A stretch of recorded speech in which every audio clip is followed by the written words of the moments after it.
महासागरों में निम्न में से कौन सा लवण सबसे अधिक मात्रा में पाया जाता है? तो होता है सोडियम क्लोराइड। सोडियम क्लोराइड, इसका सूत्र क्या होता है? NaCl। ठीक है, नमक कहते हैं जिसे। आगे देखिएगा। 71% पृथ्वी का तल ढका हुआ है।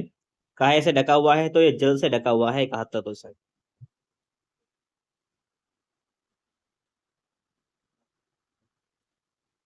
महासागर पृथ्वी पृष्ठ के अधिकांश जगह आवृत किया है, जो लगभग कितना है? तो महासागर जो है वो 3/4 है पृथ्वी का।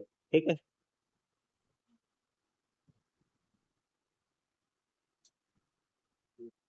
अगला क्वेश्चन आपसे है कि समुद्र का कितना परसेंट पानी पीने योग्य है? तो पीने योग्य है 0.065%, ये समुद्र का पीने योग्य पानी है। अगला क्वेश्चन आपका है कि निम्नलिखित में से कौन सा महासागर ऑस्ट्रेलिया के पश्चिम और अफ्रीका के पूरब में स्थित है? तो ये बताना है आप लोगों को। तो ये हो जाएगा आपका हिंद महासागर। कौन सा हो जाएगा? हिंद महासागर हो जाएगा। ठीक है। देखिएगा, परीक्षा की दृष्टि से जो महत्वपूर्ण चीज है वो आपके सामने है यहाँ पर। विश्व का सबसे बड़ा महासागर हो जाएगा आपका प्रशांत महासागर। विश्व का सबसे छोटा महासागर हो जाएगा आपका आर्कटिक महासागर। सबसे लवणीय सागर हो जाएगा अमृत सागर। सुंडा ट्रेंच या जावा ट्रेंच पाई कहाँ जाती है? ये हिंद महासागर में पाई जाती है। बरमूडा त्रिभुज कहाँ पर है? आपका उत्तरी अटलांटिक महासागर में है। यूरोप को अफ्रीका से कौन सा सागर अलग करता है? तो भूमध्य सागर अलग करता है यूरोप को अफ्रीका से। देखिए, गर्म जलधारा और ठंडी जलधारा काहे की है? ये प्रशांत महासागर की है। कहाँ की? प्रशांत महासागर की। ये गर्म जलधारा है। और ये वाली देखो जो है पूछा जाएगा आपसे। उत्तर विश्वतीय देखिए जलधारा, या क्यूरोशियो, यह है जापान की जलधारा, अलास्का की जलधारा, ये गर्म जलधारा है। कैसी है? गर्म। पहले गर्म वाली देख लेते हैं और कौन कौन सी हैं। देखो जैसे एल नीनो की जलधारा है, सुशीमा की जलधारा, पूर्वी ऑस्ट्रेलिया की जलधारा, ये गर्म जलधाराएं हैं। और अगर ठंडी जलधारा की हम लोग बात करेंगे तो कौन कौन सी हो जाएंगी? देखो कि उदाल विश्वती रेखीय जलधारा, कैलिफोर्निया की जलधारा, पेरुवियन जलधारा, ठीक है, अंटार्कटिका की जलधारा, ये हो जाएगी आपकी ठंडी जलधारा। अब है अटलांटिक महासागर की जलधाराएं, देखिए कौन कौन सी हैं। देखो गर्म जलधारा ये देखी है, और ठंडी वाली जलधारा ये देखी है। जैसे गल्फ स्ट्रीम जलधारा, फ्लोरिडा जलधारा, दक्षिणी विश्वती देखिए जलधारा, ब्राजील जलधारा, ये हो जाएगी गर्म वाली। ठंडी हो जाएगी लेब्राडोर की जलधारा, बेंगुएला की जलधारा, कनारी जलधारा, फॉकलैंड की जलधारा। ठीक है। आगे देखिएगा आप लोग। हिंद महासागर की जलधाराएं, गर्म एवं स्थायी जलधारा कौन कौन सी? देखिए दक्षिण विश्वती देखिए जलधारा, ये गर्म और स्थायी है। मोजाम्बिक की जलधारा, अगुलहास की जलधारा। ठीक है।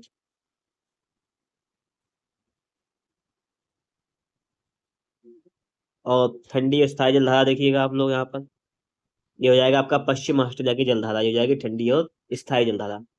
देखिए ईवीएस की क्लासेस चल रही है, लगातार आपको मिल रही हैं। ठीक है। और आप लोग बेहतर स्कोर भी करेंगे अगर आप लोग हमारे साथ लास्ट तक बने रहते हैं। 30 अंक का आपका ईवीएस आता है। बहुत ही बेहतरीन शानदार क्लास रहने वाली है ये सब। क्वेश्चन नंबर 76 देखिएगा कि रबी की फसल का उदाहरण क्या है? रबी की फसल का उदाहरण आपसे पूछा गया, ये हो जाएगा आपका अलसी, ये हो जाएगी रबी की फसल। ठीक है। आज जैसे अगर आपसे बात करें हम लोग, यहाँ पे देखो ये जो दिया गया है मक्का, सोयाबीन, मूंगफली, तो हम देखिए रबी, खरीफ, ये सारी फसलें देख लेते हैं। थोड़ा समझो इधर। रबी की फसलों की बुआई होती है अक्टूबर नवंबर में और काटी जाती है अप्रैल मार्च में। रबी की फसल के उदाहरण जैसे अलसी हो गया आपका, गेहूं, जौ, चना, मसूर, मटर, सरसों, जीरा, मेथी, सूरजमुखी, ये रबी की फसल हो जाएंगी। एक खरीफ की फसल है। ये फसलें जून जुलाई में बोई जाती हैं और सितंबर अक्टूबर में काटी जाती हैं, जैसे अरहर हो गया, सोयाबीन, कपास, धान, गन्ना, मूंगफली, ये हो जाएगी आपकी खरीफ की फसल। ठीक है। जैसे बात करें हम लोग जायद की फसल, क्या है कि मार्च से जून के मध्य इन फसल को बोकर काट लिया जाता है, जैसे तरबूज हो जाएगा, खरबूजा हो जाएगा, ककड़ी हो जाएंगी, ये हो जाएंगी आपकी जायद की फसल। अगला देखिएगा क्वेश्चन, किस राज्य में झूम खेती की प्रथा सामान्य है? झूम खेती की प्रथा सामान्य किस राज्य की बात कर रहा है? ये है मिजोरम में। कहाँ पर है? मिजोरम में है। अगला देखिएगा क्वेश्चन, अगला क्वेश्चन है कि जल या वायु द्वारा मिट्टी की ऊपरी परत हटाने की प्रक्रिया क्या कहलाती है? इसे कहते हैं अपरदन। ठीक है, जल या वायु से मिट्टी की जो ऊपरी परत होती है उसे हटाने की क्रिया कहते हैं अपरदन। आगे देखिएगा, देखिए मृदा अपरदन के कारण क्या क्या है? वनों का कटाव मृदा अपरदन होता है, तेज हवा चले जब, खनन हो, अत्यधिक वर्षा हो, पशुचारण हो, तो होता है मृदा अपरदन। अगला क्वेश्चन आपका है कि निम्न में से काली मृदा मुख्यतः पाई जाती है? काली मिट्टी जो है मुख्य रूप से कहाँ पर पाई जाती है आपसे पूछा गया है?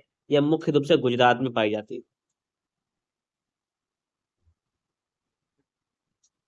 अगला क्वेश्चन देखिएगा, मृदा अपरदन किसके द्वारा रोका जा सकता है? वनों का विकास करके मृदा अपरदन को रोका जा सकता है। किसके द्वारा? वनों का विकास करके मृदा अपरदन को रोका जा सकता है।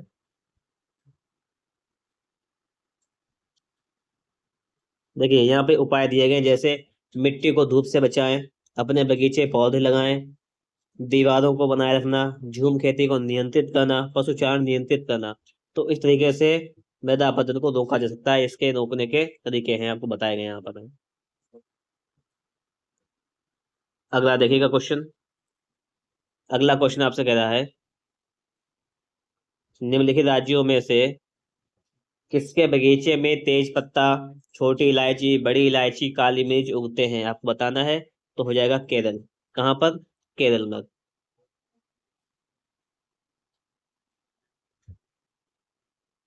और अगला क्वेश्चन देखिएगा आप लोग, अपने खेतों से अधिक उपज प्राप्त करने के लिए कोई किसान उर्वरकों और पीड़क नाशियों का आधिक्य में उपयोग करके खेतों में बार बार धान की फसल उगा रहा है। उसका यह व्यवहार उसके खेतों की मृदा को कैसा बताएगा? मृदा को कैसा कर देगा? अब देखिए, जब कोई भी खेती हम बार बार किसी चीज को खेती बार बार करें तो कैसा हो जाएगी कंडीशन, वो समझिएगा। यहाँ पर आपको चार ऑप्शन दिए गए हैं। ठीक है, ये देखो, केवल धान की फसलों के लिए उपयोगी बनाएगा? नहीं। अन्य फसलों के लिए उपजाऊ बनाएगा, जुताई और बुआई के लिए उपयुक्त बनाएगा, अंततः किसी भी फसल को उगाने के लिए अनुपयुक्त बनाएगा। ये बात सही है, किसी कोई फसल से उसमें उगाने के लायक नहीं रह जाएगी, क्योंकि आप जब बार बार उसका इस्तेमाल करेंगे तो जितने उसके पोषक तत्व सब खिंच जाएंगे उसमें। ठीक है, इसलिए कही जा रही है कि खेती करनी चाहिए तो चेंज कर करके करनी चाहिए। चलिए आगे देखते हैं। अगला क्वेश्चन आपके सामने है यहाँ पर, केसर उत्पादन से जुड़ा भारत का राज्य कौन सा है? केसर उत्पादन से जुड़ा हुआ है जम्मू कश्मीर आपका। ठीक है, कौन सा? जम्मू कश्मीर। अगला देखिएगा, झारखंड में, क्वेश्चन देखो, झारखंड में ग्राम सभा यानी पंचायत लॉटरी द्वारा खेती के लिए भूमि का आवंटन करती है। इस भूमि आवंटन में एक विशेष मात्रक जिसे टिन कहते हैं का उपयोग किया जाता है। इस मात्रक का अर्थ क्या है? देखिए, वह भूमि जिसे किसान एक टिन बीज प्राप्त करता है, वह भूमि जिस पर कोई किसान एक टिन प्राप्त कर सकता है,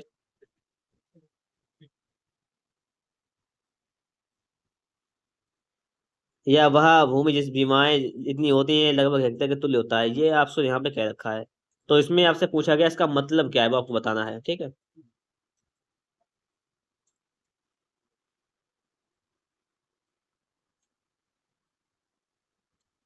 मतलब हो जाएगा, वह भूमि जिस पर कोई किसान एक टिन, किसान क्या करता है?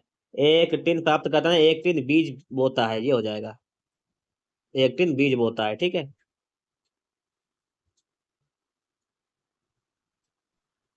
अगला क्वेश्चन देखिएगा आप लोग।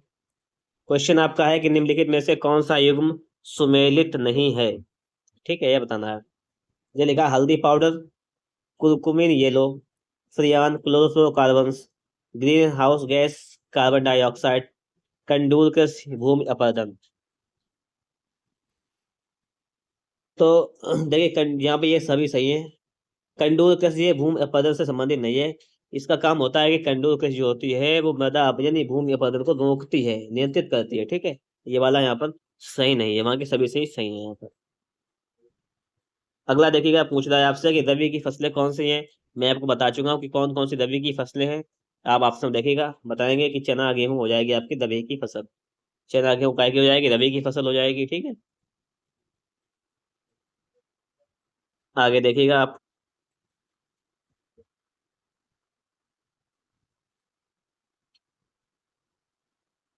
आपसे क्वेश्चन कर रहा है कि सिल्वी कल्चर संबंधित है।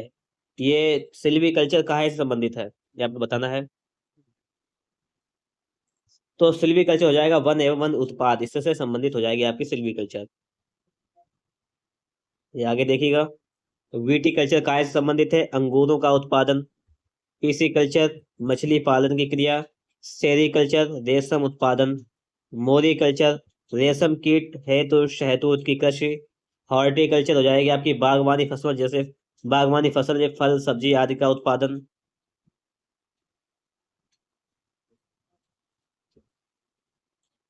एपी कल्चर हो जाएगा मधुमक्खी पालन। और लेरी कल्चर हो जाएगा आपका शाक सब्जियों का उत्पादन। वर्मी कल्चर हो जाएगा केंचुओं का उत्पादन। पोमोलॉजी हो जाएगा फल का उत्पादन। फ्लोरी कल्चर हो जाएगा फूल उत्पादन। सिल्वी कल्चर हो जाएगा आपका वंश संवर्धन। ये आपका आया एग्जाम में, ठीक है। ओलवी कल्चर हो जाएगा व्यापारिक स्तर पर जैतून की खेती, ओलवी कल्चर, ठीक है।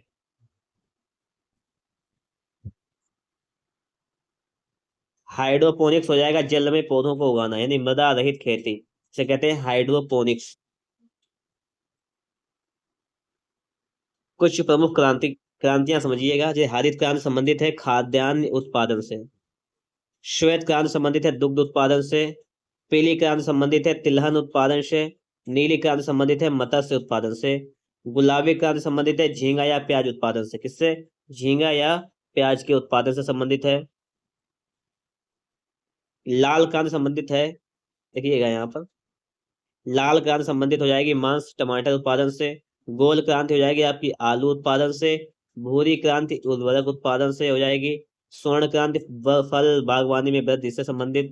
रजत क्रांति हो जाएगी आपका अंडा पोल्ट्री उत्पादन में वृद्धि से। और इंद्रधनुष क्रांति हो जाएगी कृषि के सभी क्षेत्रों में उत्पादन में वृद्धि से।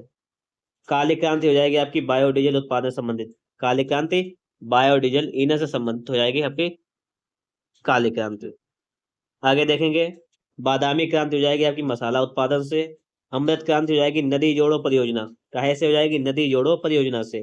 कृष्ण क्रांति हो जाएगी बायोडीजल उत्पादन से। हरित सोना क्रांति हो जाएगी आपकी बांस उत्पादन से, ये हो जाएगी आपकी बांस उत्पादन से। आगे देखिएगा अगला क्वेश्चन। भारत में किस क्षेत्र में स्थानांतरित खेती करने का रिवाज है? तो वो हो जाएगा आपका उत्तर पूर्वी क्षेत्र में। स्थानांतरित खेती कहाँ की जाती है? उत्तर पूर्वी क्षेत्र में, ठीक है।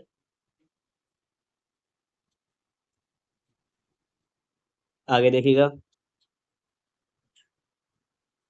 हाँ, लिखा हुआ है कि हमारे देश ने के एक जंगल में उस जंगल के लोगों की खेती के लिए जमीन ग्राम सभा।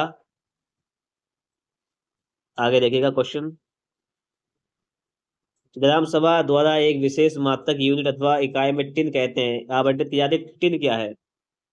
तो हो जाएगा टिन, क्या हो जाएगा? टिन वह भूमि है जिसमें कोई किसान एक टिन बीज बोता है, तो ये वाला हो जाएगा, ठीक है। ये तो क्वेश्चन पहले हो चुका है। आप अगला देखिएगा। देखिए अगला क्वेश्चन आपसे यहाँ पे क्या कह रहा है। झूम खेती में अपनाई जाने वाली पद्धति के विषय में नीचे दिए गए कथनों पर विचार कीजिए। ये है झूम खेती के बारे में, ठीक है। एक फसल प्राप्त करने यानी कटने के बाद जमीन को कुछ साल तक ऐसे ही छोड़ देते हैं। झूम खेती में क्या होता है? हाँ, तो ये बात तो सही है। अगला पॉइंट देखो, इस जगह जो बांस या खरपतवार उग आता है उसे उखाड़ कर जला देते हैं। नहीं, ऐसा नहीं है इसमें।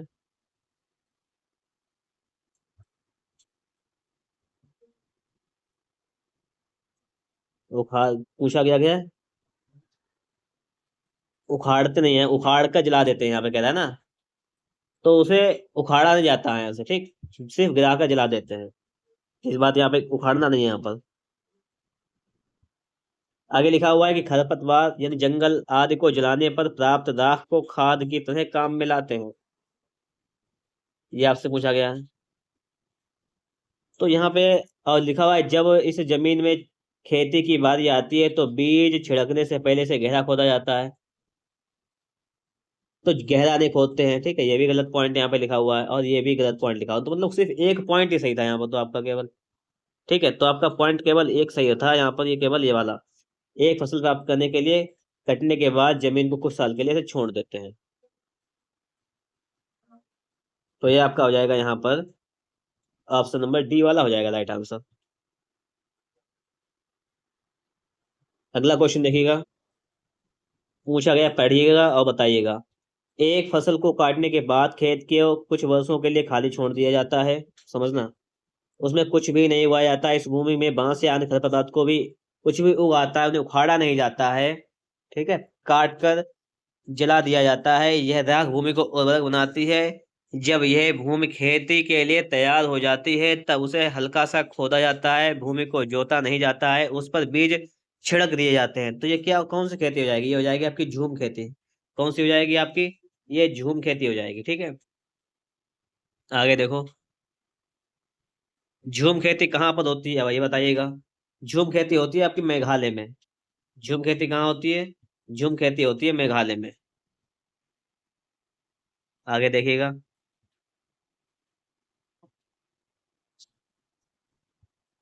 जैसे आगे लिखा हुआ है,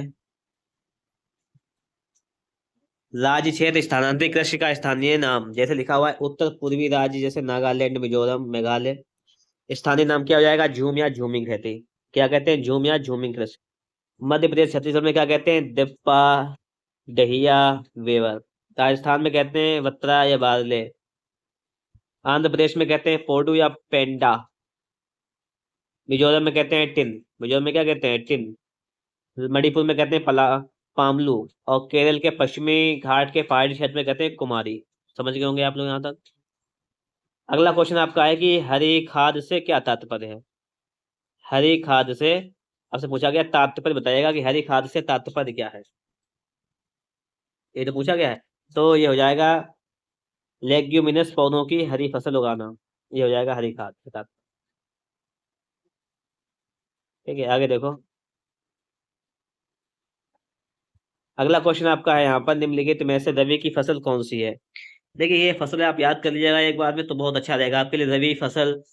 ठीक है, ये पूछी आ रही है आपसे बार बार, तो उनको याद कर लीजिएगा। रबी की फसल आपसे पूछा गया है तो देखिएगा कौन सी हो जाएगी, चना हो जाएगी आपकी रबी की फसल यहाँ पर, ऑप्शन के हिसाब से। अब देखिएगा, फसलें याद कर लीजिएगा, जैसे गेहूं हो जाएगा, जौ, चना, सरसों, मटर, आलू, ये प्रमुख फसल हो जाएंगे, ठीक है। चावल, मूंगफली, कपास, ये खरीफ की फसलें हो जाएंगी। अगला देखिएगा, अगला क्वेश्चन आपसे पूछा गया कि खरीफ की फसल कौन सी नहीं है। देखिए, गेहूं जो है वो रबी की फसल है। गेहूं कब की फसल है, गेहूं रबी की फसल है, ठीक है। तो बाकी गन्ना, मक्का और चावल ये हो जाएगी आपकी खरीफ की फसल। समझ गए होंगे आप लोग इतनी बात। आगे देखेंगे, अगला क्वेश्चन देखिएगा। अगला क्वेश्चन आपका है कि निम्नलिखित में से कौन सी बायोडीजल की फसल है। बायोडीजल की फसल आपसे पूछा गया, हो जाएगी आपकी जेट्रोफा। ये बायोडीजल की फसल हो जाएगी आपकी जेट्रोफा। जेट्रोफा। अगला देखिएगा,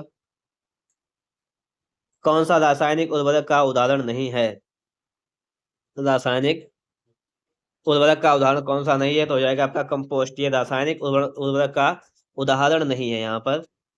आगे लिखा हुआ है, इसको देखिएगा, समझिएगा। अगला क्वेश्चन है कि मृदा का निर्माण लावा द्वारा होता है, किस मिट्टी का निर्माण जो है वो लावा के द्वारा होता है, तो हो जाएगी आपकी काली मिट्टी। कौन सी मिट्टी हो जाएगी, काली मिट्टी का निर्माण लावा द्वारा होता है।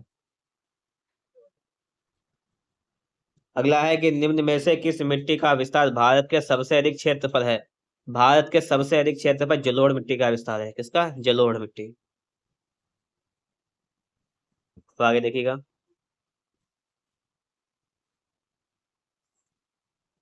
आगे देखिएगा, यहाँ तो नहीं है, इधर देखिएगा। जैसे अगला क्वेश्चन लिखा हुआ है कि कार्बनिकीय रूप से शुष्क मिट्टी की क्या विशेषता है। शुष्क मिट्टी की क्या विशेषता है पूछा गया है, तो मिट्टी में लवण सांद्रता अधिक होगी। ठीक है, कार्बनिकीय रूप से शुष्क मिट्टी की विशेषता है। अगला क्वेश्चन आपका है कोई किसान उर्वरकों और कीटनाशकों का अधिक उपयोग करके अपने खेतों में बार बार धान की फसल उगा रहा है। ऐसा करने से उसके खेतों की मृदा ऐसा करने से उसके खेतों की मृदा कैसी हो जाएगी? बंजर हो जाएगी, फिर उसमें कोई खेती नहीं होगी। ये क्वेश्चन आ चुका है एक बार, ये फिर से भी रिपीट हुआ है। अगला क्वेश्चन आपका है यहाँ पर, किस मृदा में जल धारण क्षमता सबसे अधिक होती है? जल को धारण करने की क्षमता क्षमता जो है सबसे अधिक होती है आपकी चिकनी मिट्टी में। कहाँ होती है? ये चिकनी मिट्टी में होती है। अगला क्वेश्चन देखिएगा। अगला क्वेश्चन आपके सामने है, निम्न में से किसमें उद्यान कृषि का अध्ययन किया जाता है? उद्यान कृषि का अध्ययन किसमें किया जाता है? हॉर्टिकल्चर में इसका अध्ययन किया जाता है।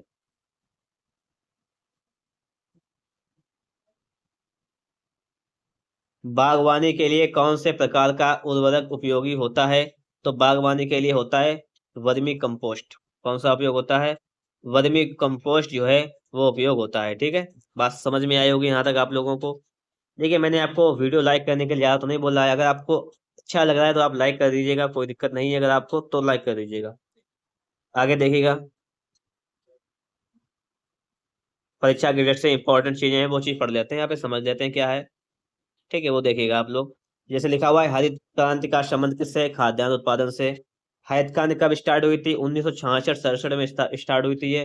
विश्व में हरित क्रांति के जनक कौन है? Norman Borlaug. ठीक है, आगे देखिए। भारत में हरित क्रांति के जनक एम एस स्वामीनाथन जी हैं। हरित क्रांति का सबसे अधिक प्रभाव कहाँ पड़ता है? गेहूं की फसल पर पड़ता है। श्वेत क्रांति किससे संबंधित है? दुग्ध उत्पादन से संबंधित है। श्वेत क्रांति के जनक कौन है? डॉक्टर वर्गीज कुरियन। कौन है? डॉक्टर वर्गीज कुरियन है श्वेत क्रांति के जनक।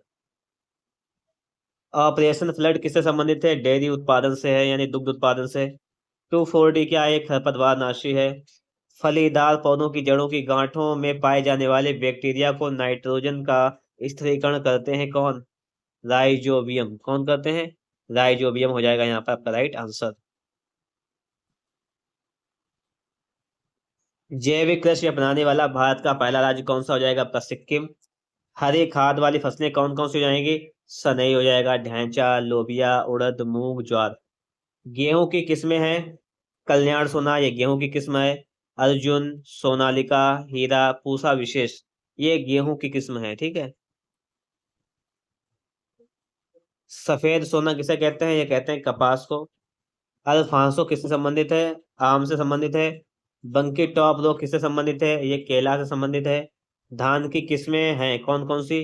जया, पद्मा, पंकज, जमुना, साबरमती, ताइचुंग 65। धान के खेत में जैव उर्वरक के तौर पर सबसे अधिक उपयुक्त जैव उर्वरक कौन सा है? एजोला। कौन सा हो जाएगा आपका? ये हो जाएगा आपका एजोला हो जाएगा। आगे देखिएगा। कृषि उत्पादन और प्रथम स्थान किसका किसका, ये बात यहाँ पे कर रहा है। जैसे आपके सामने लिखा हुआ है, गन्ना, आलू, गेहूं प्रथम स्थान किसका है? उत्तर प्रदेश का है। कपास में प्रथम स्थान किसका है? गुजरात का है। चाय में प्रथम स्थान असम। कॉफी में प्रथम स्थान कर्नाटक। जूट में प्रथम स्थान पश्चिम बंगाल। रबड़ या मसाला में प्रथम स्थान किसका है? केरल का है। फिर लिखा हुआ है, जैसे चीनी का कटोरा किसे कहते हैं? क्यूबा को कहते हैं विश्व में। चीनी का कटोरा भारत में किसे कहते हैं? उत्तर प्रदेश को कहते हैं। धान का कटोरा कहते हैं आपका छत्तीसगढ़ को। मसालों का बगीचा कहते हैं केरल को। काली मिर्च मसालों का राजा है। मसालों के दाने कहते हैं इलायची को। और काला सोना किसे कहते हैं? काली मिर्च को। काला सोना कहते हैं काली मिर्च। आगे देखिएगा। विभिन्न फसलें व उन पर लगने वाले रोग, जैसे गेहूं है, इस पर कौन कौन सा रोग लगता है?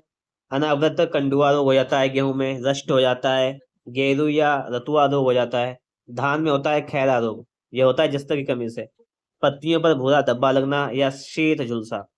मक्का में कौन सा होता है? मक्का में होता है तुलिसिता रोग, यानी पत्तियों पर झुलसा रोग होता है। आगे देखो। मूंगफली पे होता है आपका टिक्का रोग। सोयाबीन पे होता है पीला चितवन रोग। बाजरा, ठीक, बाजरे पे होता है अरगट यानी हरित वाली कंडुआ रोग होता है। गन्ने पे होता है रेड रॉट। और ज्वार पे होता है कंडुआ। समझ गए इतनी बात यहाँ तक? आगे समझते हैं। देखिएगा, कोटोपैक्सी एक जागृत ज्वालामुखी है जो कहाँ पर स्थित है, आपसे पूछा गया है। जो स्थित है आपका एंडीज में। कहाँ पर स्थित है? जो एंडीज में स्थित है कोटोपैक्सी। ठीक है।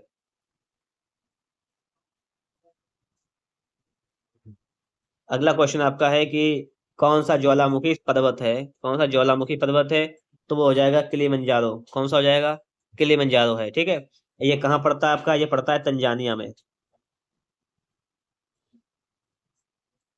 तंजानिया में पड़ता है। आगे देखिएगा, कोटोपैक्सी एक जागृत ज्वालामुखी है जो कहाँ पर स्थित है? कोटोपैक्सी एक जागृत ज्वालामुखी है जो कहाँ पर स्थित है? ये हो जाएगा आपका एंडीज में। कहाँ पर हो जाएगा? ये एंडीज में हो जाएगा। ठीक है। अब जैसे देखिएगा आप लोग, ज्वालामुखी के प्रकार, सक्रिय ज्वालामुखी कौन कौन से हैं? ठीक है, सक्रिय ज्वालामुखी जैसे माउंट एटना, ये कहाँ पड़ता है? इटली में पड़ता है, सक्रिय ज्वालामुखी है। इक्वेडोर का कोटोपैक्सी, लिपारी द्वीप समूह, अंडमान निकोबार का बैरन द्वीप, मोना लोबा, लांगिला एवं बागाना, माउंट एरबुस, ये कहाँ पड़ता है? आपका सक्रिय ज्वालामुखी है। ठीक है, ये सारे सक्रिय ज्वालामुखी।